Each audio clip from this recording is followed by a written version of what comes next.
We are still able to strike. That's the message sent by al-Shabab fighters after claiming responsibility for the attack in Nairobi. So how will Kenya respond to this group? Will it mean more involvement in Somalia? And what is the regional fallout?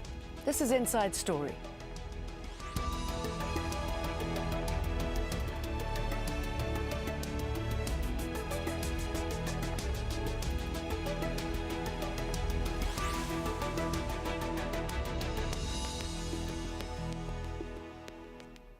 Hello, welcome to the programme. I'm Jane Dutton. A gun battle inside a shopping centre in the Kenyan capital, Nairobi, has left many people dead, many more injured. 24 hours later, an operation to secure the Westgate centre, one of the city's most exclusive shopping malls, is ongoing. An unknown number of hostages are still being held. The Somali group al-Shabab say they are responsible. Let's take a quick look at who they are. Its full name is Harakat al-Shabab al-Mujahideen, or the Movement of Jihadi Youth. It was formed in 2006 as an offshoot of the Islamic Courts Union, a religious alliance which controlled large parts of Somalia before being driven out. With as many as 9,000 fighters, al-Shabab has since fought a succession of foreign forces in Somalia from Ethiopia, Kenya and Uganda.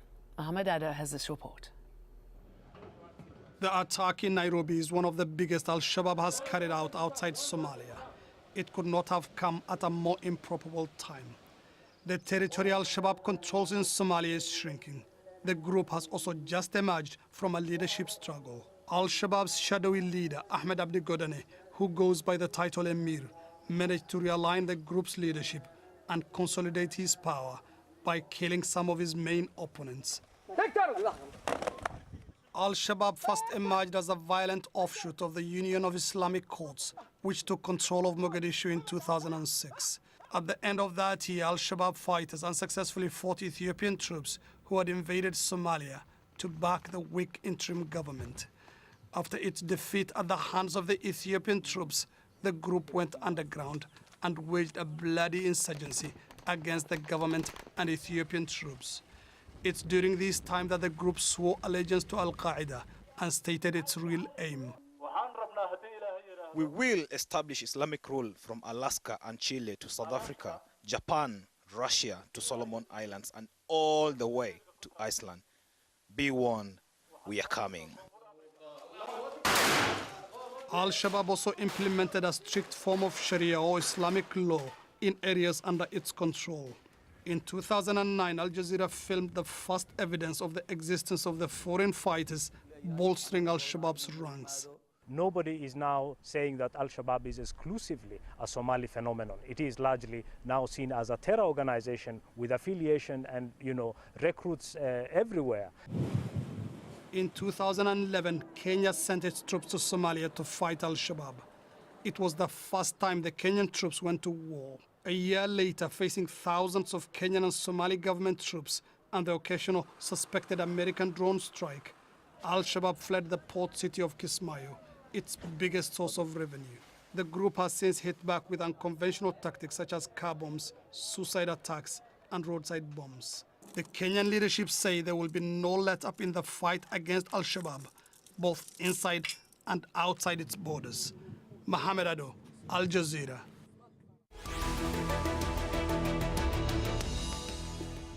Well, for more on this, I'm joined by three guests from London. Hamza Mohammed, British Somali journalist. Hamza has covered al-Shabab in Somalia extensively. From Washington, D.C., Ambassador David Shin, former U.S. ambassador to Ethiopia and former State Department coordinator for the intervention in Somalia in the 1990s. And joining us on the line from Nairobi, Maguna, a Kenyan barrister and former advisor to the Kenyan Prime Minister Raila Odinga. Gentlemen, thank you very much for joining us. Maguna, what are you hearing about the siege and how it's playing out? Well, regrettably, the siege is still ongoing. The latest report is that the terrorists have occupied and taken over 2 floors of the Westgate Mall, the 4th and the 5th floor. They still have hostages. The estimation is about 50 hostages. The terrorists are estimated between 10 and 15 in number. I understand there are both female and male terrorists. The situation is quite dicey because even though the tactical security teams have taken over most of the building and they are saying that the situation is under control, but they have not neutralized the terrorists and there are still hostages held. And it is very dicey because no one knows whether they have wired the floors where they are occupying. Nobody knows how many exactly are dead on those floors, how many are injured. Nobody knows the kind of weapons they are having. Nobody knows whether these are people who are ready to die or they can easily be neutralized and arrested without any more bloodbath. Already about 60 casualties have been reported. This is dead people out of the mall, and about 200 seriously injured are currently hospitalized. And so obviously this situation, excuse me interrupting you, is likely to change by the time we do go to air, and obviously we're hoping for a swift resolution to this. Are you surprised that the government was taken by surprise? Yes and no. I mean, no, I start with no because there is no country in the world that can secure every single building, every single infrastructure and facility. Even the United States, the only superpower, cannot do it. Israel, which has been involved in, incursions with the Palestinians, cannot do it. I wouldn't have expected Kenya, which has much less sophistication, firepower, and well-trained security forces to have done it. But yes, in the sense that it's taken too long before a final resolution.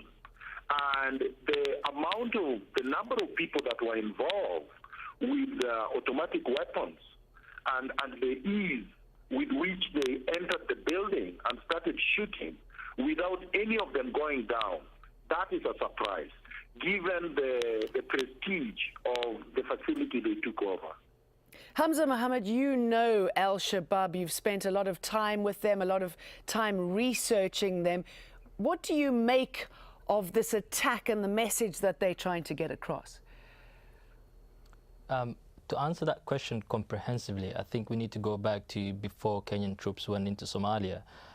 Just before we came on air, I spoke to al-Shabab commanders. They were really angry at what they see as a broken working relationship, as they put it, between them and the Kenyan government. Before 2011, before the Kenyan forces went into Somalia, al-Shabab controlled almost all the towns bordering Kenya and Somalia.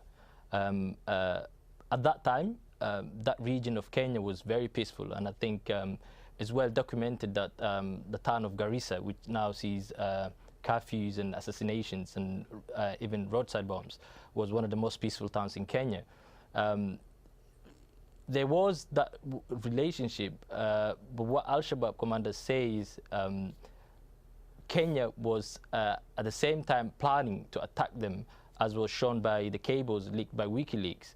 At the same time telling them that everything was okay, as long as you don't interfere or do anything in Kenyan borders, we would not attack.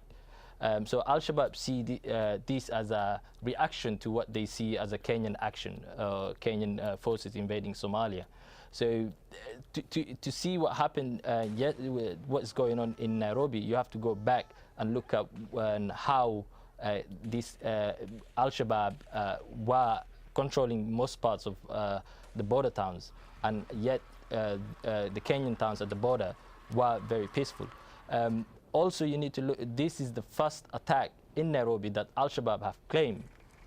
All those attacks that previously the Kenyan government said were carried out by al-Shabaab, al-Shabaab never used to claim responsibility. So why did al-Shabaab came out yesterday and claim responsibility? I think that is something that would come out in the coming days and hours. David Chin, what are your thoughts? You've been involved in Somalia too. You've represented Ethiopia, or you've certainly been part of the diplomatic maneuvers alongside Ethiopia. What do you make of what's happened and the modus operandi of al-Shabab? Well, first, I would suggest that more than a dozen attacks that have taken place inside Kenya in the last 2 years have probably been carried out by al-Shabab. Whether they acknowledged complicity or not, the evidence would suggest that. So this is not, in my view, the first attack by al-Shabab inside Kenya. It's simply by far the biggest one. As far as a peaceful area inside Kenya prior to the Kenyan forces entering Somalia, that's only partly true. It was certainly more peaceful than it is today, but there were attacks on foreigners inside Kenya before Kenyan forces went into Somalia. And that's one of the reasons they went in, because it was harming the tourist industry in Kenya. So there was a lot going on before the Kenyan forces went in. As far as what this means for the current situation of al-Shabab, it does show that they're very good at attacking a defenseless civilian location, and can do so with very committed people, can do so effectively. And as a result, they can get an enormous amount of publicity in the international press. But it also shows their weakness. They attack a civilian facility in Kenya because they are not capable of attacking the African Union forces inside Somalia. Nor are they capable of attacking the Kenyan forces inside Somalia. So they go to an easy target, and that they can do. Do you agree with that, Hamza? Not entirely. If we look at the number of attacks carried out by al-Shabab in Kismayo, the biggest city the Kenyan forces control, almost every night there are al-Shabab attacks. Not as big as the one we see in Nairobi or the ones that we see often in Mogadishu. If you look at the number of attacks just in the last 6 months, there have been more than 6 big incidents of al-Shabab attacks in Mogadishu. A good example of that is the UNDP compound attack. That was daylight and it lasted for hours. Just months before that, there was the courtroom attack in the heart of Mogadishu. There was also an ambush on the Somali president just a few days prior to this latest. I think it was 3-4 weeks ago. So to say al-Shabaab are weak, I think that is oversimplifying the situation that's currently in Somalia. I think what al-Shabaab are currently doing is they have moved on from having a defense line or a front line to fight the Somali government and the African Union soldiers into a guerrilla tactic, which I think is hard to fight against. In Mogadishu, Okay, let's talk a little bit more about everywhere. The rise of these so-called militant groups, not only in Somalia and Kenya, they're expanding their reach across the Sahel and the Sahara over the last decade. Most of these groups operate under the umbrella of AQIM, or al-Qaeda in the Maghreb, who has its roots in groups in Mali, Algeria, Libya and Tunisia. Another organisation gaining traction is Boko Haram, based mainly in northern Nigeria. They are determined to bring Islamic law to the region. Of course, as we've just heard, al-Shabab, who want the removal of all those foreign forces from Somalia. David, US military officials believe that these organisations are deepening their ties with each other and possibly coordinating their attacks. What do you have to say about that? Well, there's certainly evidence to suggest that. There's a lot that is not known about the links between these different organizations, such as al-Shabaab, Boko Haram, and al-Qaeda in the Islamic Maghreb. But there seems to be considerable evidence that there are contacts, there may be some cross-training going on, and it's quite true that all of these groups, or particularly the groups in the Sahel and in northern Nigeria, have become more dangerous in the last year or two. So this is very worrisome, and it is an expanding effort. I think the one group that was actually declining in its ability to exert power was al-Shabab. And the attacks that were just mentioned, most of them in the Mogadishu area, are suicide bombers. That's not al-Shabab forces confronting directly AMISOM forces. It's suicide bombers going in and killing themselves in most cases, not every case. And there's a big distinction. Al-Shabab is very good at suicide bombing. Maguna, what do you make about al-Shabab working with other groups in Kenya? Because there's a lot of speculation about where they would have got their help from, the fact that they were able to move this equipment around with relative ease. I think it is worrying. I think there is no doubt that this group is lethal. I think it would be wrong to say that they are weak. I agree with the previous contributor who said that al-Shabaab are not weak. If you look at the coordination, the efficiency with which they have attacked, and I understand there may only be one casualty out of 15 attackers, that shows a sophistication that should be worrying, not just to law enforcement community, but to all of us, that something else needs to be done. Okay, what do you think needs to be done? I mean, where does this leave Kenya? Will they get more involved in Somalia? Are they likely to withdraw troops? I mean, has it been worth it, taking this kind of action in Somalia? You see, it's a very difficult situation for Kenya, because if Kenya were to withdraw now because of this kind of attack, then obviously I would agree with David. It would show it would be a signal to al-Shabaab that they're winning, and I don't think that should be done. I think that picking up and running is not the strategy of fighting terrorism. Okay. I think that Kenya and all the other forces in Somalia should be able to eliminate all the insurgents in Somalia. I'm going to bring in David. You were the former State Department coordinator for Somalia during the international intervention in the early 1990s. Obviously, the US suffered an awful experience in Mogadishu. Is there any chance, if Kenya were to ask, for the US to get involved, to move in on some of the groups in Somalia, to move in on any of the other groups around the rest of Africa? You're asking whether the U.S. might move in or might use forces in that area? No, I think the chances of that are virtually non-existent.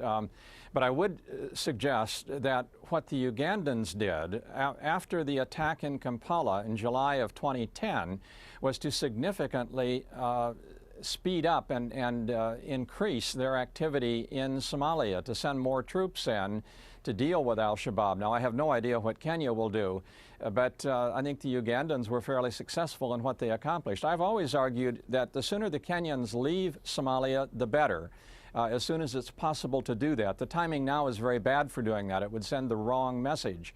But it is important that the Kenyans do leave Somalia as soon as it's feasible to do that. But I don't see the United States or any other Western country sending forces into Somalia. If they don't, Hamza, are we likely to see new terrorist threats emerging in Africa as we see the rise of these groups? I think you only need to look at Kenya in the last 5 to 10 years. Now in Kenya, you have Mombasa Republican Council that's closely linked to al-Shabaab. Within al-Shabaab, one of the well-known faces in al-Shabaab is a Kenyan national. So within al-Shabaab, you have all these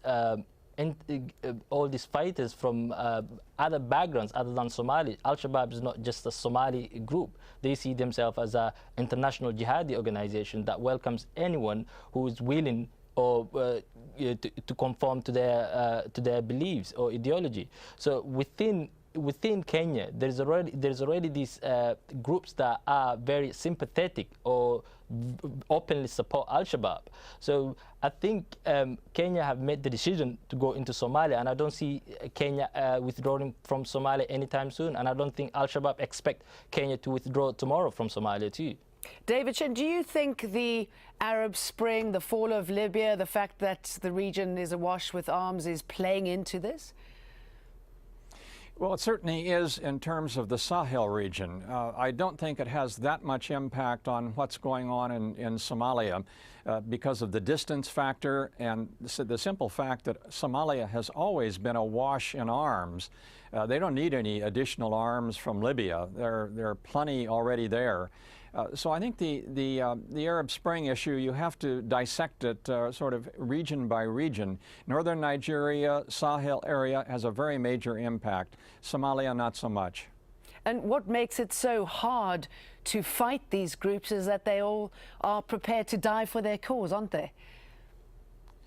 Well, certainly enough of them are willing to engage in suicide bombing attacks or go in and attack a completely undefended civilian mall in Kenya. Yes, they are willing to do that, and that is obviously very worrisome. You do not, however, see the leaders of al-Shabab giving up their lives. They are not the suicide bombers. They recruit young people to do that, both Somalis and non-Somalis. And indeed, a fair number of the suicide bombers have been non-Somalis. So there's a big distinction to be made between the leadership and the people they're able to recruit, usually very young people who can be convinced to engage in this kind of asymmetrical activity. And they're very good at asymmetrical activity. They're not so good, and I would still argue that in dealing with a professional combat force like AMISOM or the Kenyan forces, they're relatively weak. Yeah, Hamza, I mean, that certainly plays into this situation, the fact that it's growing in so many parts of Africa, the social and economic situation in individual countries.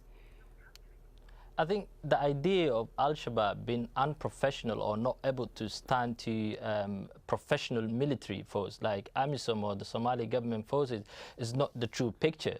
If you look at some of the things that they do and the amount of planning that goes into these attacks that they carry out, I think they are very professional, they are very organized, and I think to assume it's young boys who have been brainwashed that cannot think on their own. Some of these al-Shabaab fighters are educated in the West. They have left cities like London, Toronto, Minneapolis, and they went to the same education system as anyone in London or Toronto. So I think to say al-Shabaab are young kids who have been brainwashed, it's not the full picture. I think it is, they are very, I think they buy into the ideology that this is jihad and paradise, and there's a bigger picture for them in it.